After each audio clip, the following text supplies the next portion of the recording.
আসসালামু আলাইকুম, কেমন আছেন সবাই? তো আজকে দেখেন মাছ নিয়েছে। এই যে এটা হচ্ছে শীতল মাছের বাচ্চা।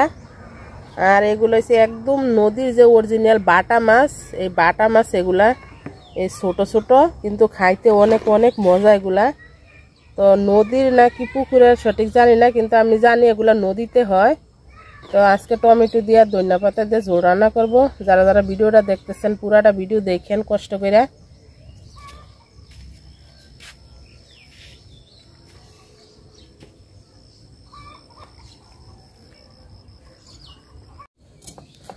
তো মাছ কাটতে নিব। মাছ কাটতে আজকে ছাই নিছি। আমি বেশিরভাগ ছাই ছাড়াই মাছ কাটি। তো আজকে ছাই নিছি কারণ মাছগুলো পিছলা পিছলা। আর এই মাছ কারা কারা খাইছেন জানি না, কিন্তু এই মাছগুলা অনেক মজা খাইতে।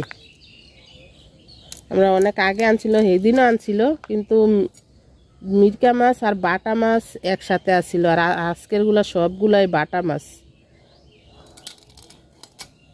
বাটা মাছটা মানে দেখতে অন্যরকম, আর মিরকা মাছটা একটু লম্বা আর এটা একটু বাইটা সাইজ। তো মাছ কাইটা নেই সবগুলা। মাছ কাইটা নিয়েছি, এই যে ছাই দিয়ে কাটছিলাম যে কালো কালো, তো সুন্দর করে ধুয়ে নিব। এখনই মাছ সুন্দর পরিষ্কার হয়ে দেব।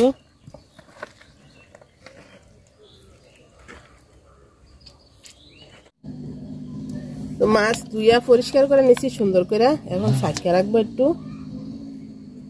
মাছ রান্না করব টমেটো দিয়া। তো পেঁয়াজ টমেটো সব কাইটা নিব।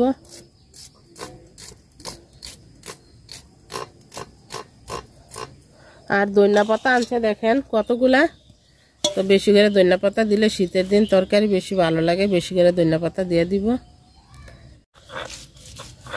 তো মাছ বুনা করব, শুধু রসুন বাটা দিব। তো আমি 4-5 কোয়া রসুন বাটা নিলাম। তো মাছ ভাজা নিব, পাতিলে তেল দিয়ে দিলাম। তো আমি একটা পাতিলে মাছ ভাজি আর তরকারি রান্না করি। তো তেলটা যখন অনেক গরম হইব তখন আমি মাছ দেই, নাইলে মাছ উঠে না, লাগিয়া যায় নিচে। মাছে হলুদ আর লবণ দিয়ে মাখায় নিব মাছগুলা। আর আমার পাতিলের তেল দেখেন একদম ধোয়া উঠতেছে। তো আমি এই ধোয়া ওঠা পাতিলে মাছ দিব, তাহলে তাড়াতাড়ি উঠা দেবে মাছগুলা।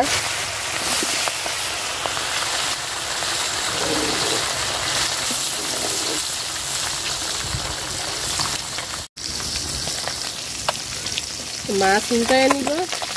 এই যে পাতিল যে গরম করে নিচ্ছি, মাছ এমনি এমনি উঠে যায়।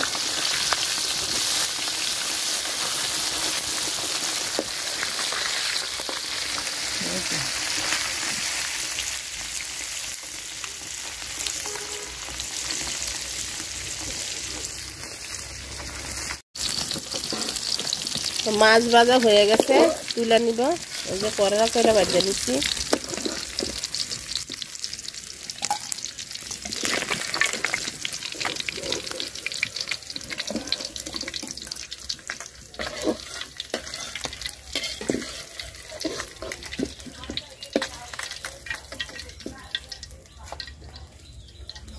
বাকি মাছগুলো ভাজা নিব।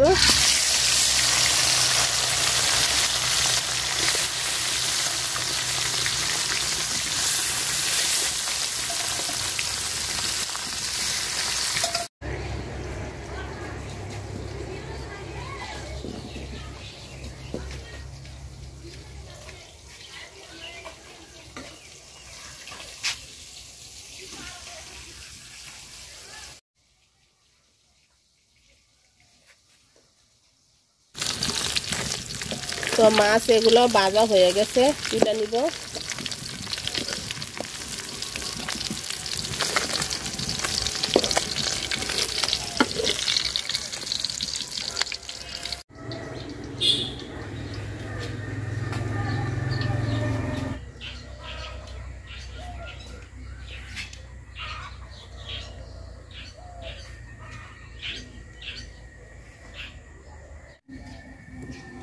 মাছ ভাজার তেলে আমি আর একটু তেল দিয়ে দিব, এটাতে তরকারি রান্না করে নিব।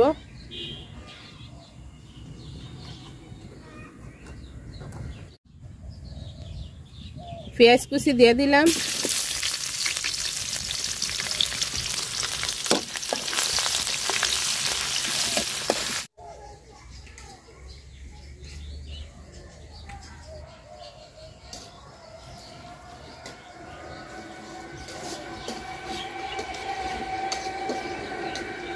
পেঁয়াজটা আমার লাল লাল হয়ে গেছে ভাজা, তো এই যে রসুন বাটা দিয়ে দিলাম।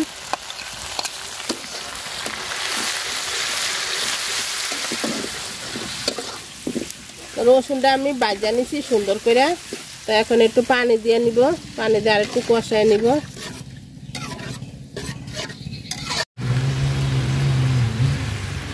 লবণ দিয়ে দিলাম আর দিয়ে দিব হলুদ গুঁড়া, অল্প একটু হলুদ গুঁড়া দিলাম কারণ তরকারি আমার অল্পই।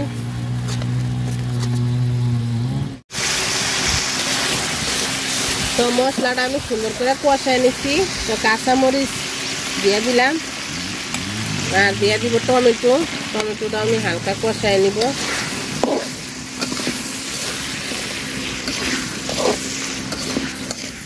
তো টমেটোটা আমি কষায় নিচ্ছি, তো এখন ঝোলের পানি দিয়ে দিব। আর এটা দেশি টমেটো, আমার বাড়িতেও আছে দেশি টমেটো, কিন্তু আমারটা এখনো পাকে নাই, কাঁচা আছে টমেটো।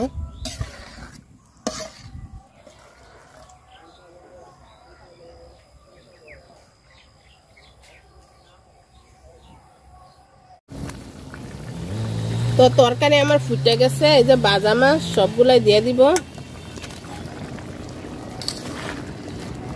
আসলে লাকড়ি চুলা রান্নার মজাই আলাদা।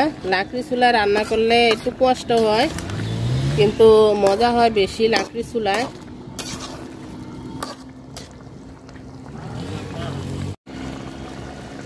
তো আমার রান্না শেষ, আমি ধনিয়া পাতা দিয়ে দিব, ধনিয়া পাতা দিয়ে নামাই দিব তরকারি। তো ছোট্ট একটা ভিডিও আপনাদের সাথে শেয়ার করলাম।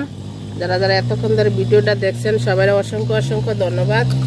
ভিডিওটা যদি ভালো লাগে লাইক কমেন্ট শেয়ার করেন।